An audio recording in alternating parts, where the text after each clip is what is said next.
Welcome to Wicked Darkness, Johnny's survival guide to the end times. This is a full audio reading of the book released in episodes. I made this free so it's easy to follow and so you don't get distracted from the message. Enjoy.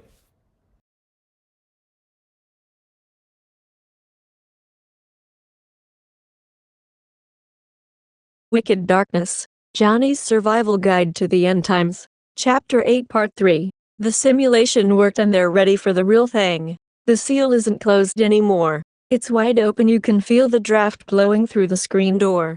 Daniel didn't understand what he saw, but we do, because we are the ones living in the shadow of the statue that laid out God's blueprint for the end of man-made empires. You don't need to guess, just look up. Prophecy isn't unfolding slowly. It's unraveling like a power line in a storm. And the sparks are starting to fly like a blown transformer. Mankind is running out of time. What we saw in 2020 wasn't just a virus. It was the world's dress rehearsal. A global pilot program to see how fast, how far and how fiercely people would comply when their lives were on the line. Especially in America, where, let's be honest, compliance isn't exactly our love language. We're independent, defiant and allergic to being told what to do. Which is why half the population was lining up for the jab, and the other half was lining up to fight it. Still think this is all a stretch? Check your wallet. Got cash? Didn't think so. Credit cards? Absolutely. How many hours a day are you glued to your phone, scrolling past filters and junk ads, chasing the next wave of digital sedation? We've been prepped for the mark with every swipe and every tap, desensitized, distracted and herded toward digital obedience. 2020 changed that for over 100 million people fast. They used fear to condition everyone for the final update. The stickers on the floor, you know, the ones telling you to stay 6 feet apart like it was some kind of magic force field. Yeah, that was just a ticket stub. The real product was compliance. The real virus, control. And the ones who didn't kneel, they were the new lepers, outcasts in a digital colony, where obedience is currency and rebellion against their abuse of power is a disease. And we bought it. Why? Because it was never about health, it was about control. And the sales pitch was flawless. In marketing there's a principle: the fear of loss is stronger than the promise of gain. And when that loss is your own life, you'll hand over your freedom like it's on clearance. That's what happened. Fear sold submission.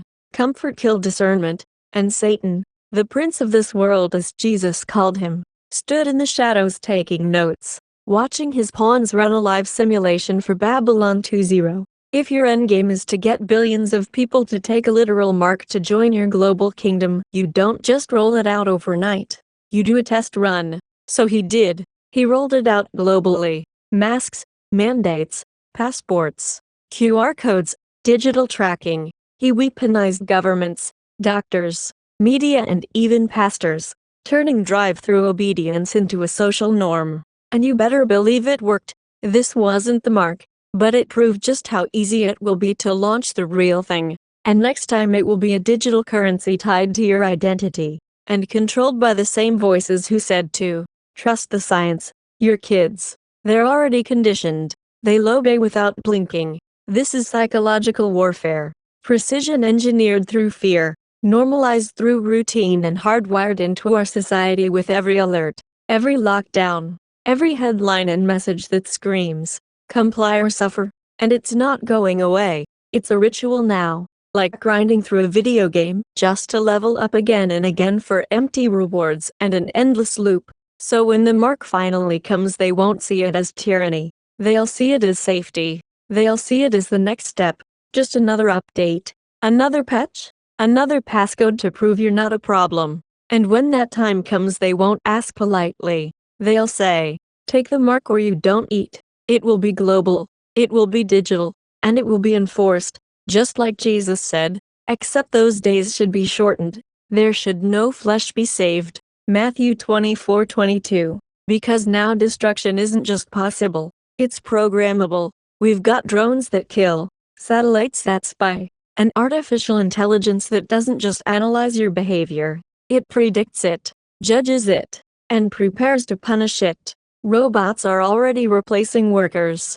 guarding cities and warming up to enforce the next phase of digital obedience.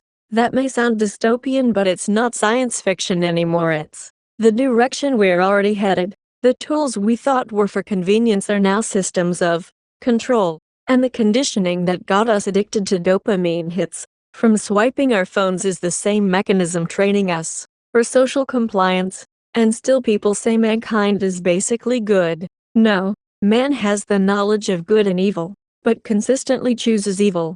We don't create anymore. We manipulate. We clone, distort, splice and repackage. Then we slap a label on it called progress. But ever since mankind ate from the wrong tree, good and evil have been fused into every invention. We call it innovation, but it's imitation. And the devil's been refining that formula since Eden. So let's be real. If this technology and information is what they're showing you, what do you think they're hiding? What's been built behind the scenes that hasn't been released yet? Because I can promise you this, it's not being designed to set you free. What's coming next? It could be global economic collapse, another planned pandemic, full-scale alien deception, or maybe just a sleek, smiling, highly marketed Great Reset. That feels like salvation but tastes like slavery. And all it will take is one more crisis, one more nudge, the right pressure at the right time, and the whole world will line up again, just like they did in 2020. Only this time it won't be a test. It'll be the mark of the beast. The rabbit hole isn't theory anymore. The tunnel's active. Most of the world already walked through it without even realizing it. The stage is set. The mask was just the uniform. The jab was the initiation.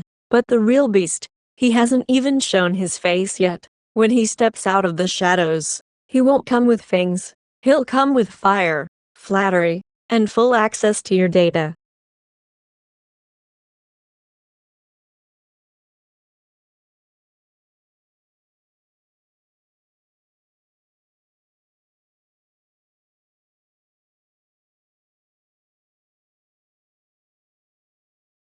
Hey, thanks for listening. You've just heard an episode of Wicked Darkness, Johnny's survival guide to the end times. If you want to read along or dive deeper, go to wickeddarkness.com. It's also available on Kindle and in paperback on Amazon. If this helped you, share it with someone who needs it, someone who's stressed, questioning things, or sensing that something in the world just isn't right, someone who can feel that something is off. Have them listen. Subscribe to follow the full series. It's free. People keep waiting for the wicked one to arrive. What they don't understand is this: he's already here. I told you I was a salesman, so yeah, here's the pitch. But this one's a little different. What you just listened to is a story turned into content. Now imagine doing the same thing yourself. Most people try to create content from nothing. I use listings so I never run out. You write something once, turn it into a video, and now you've got content working for you across multiple platforms.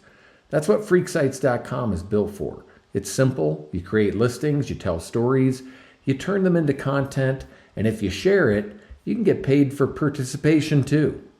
No algorithms deciding who sees it, no expiration, just something you create that stays. Take a few minutes, look through the site. You'll get it. freaksites.com.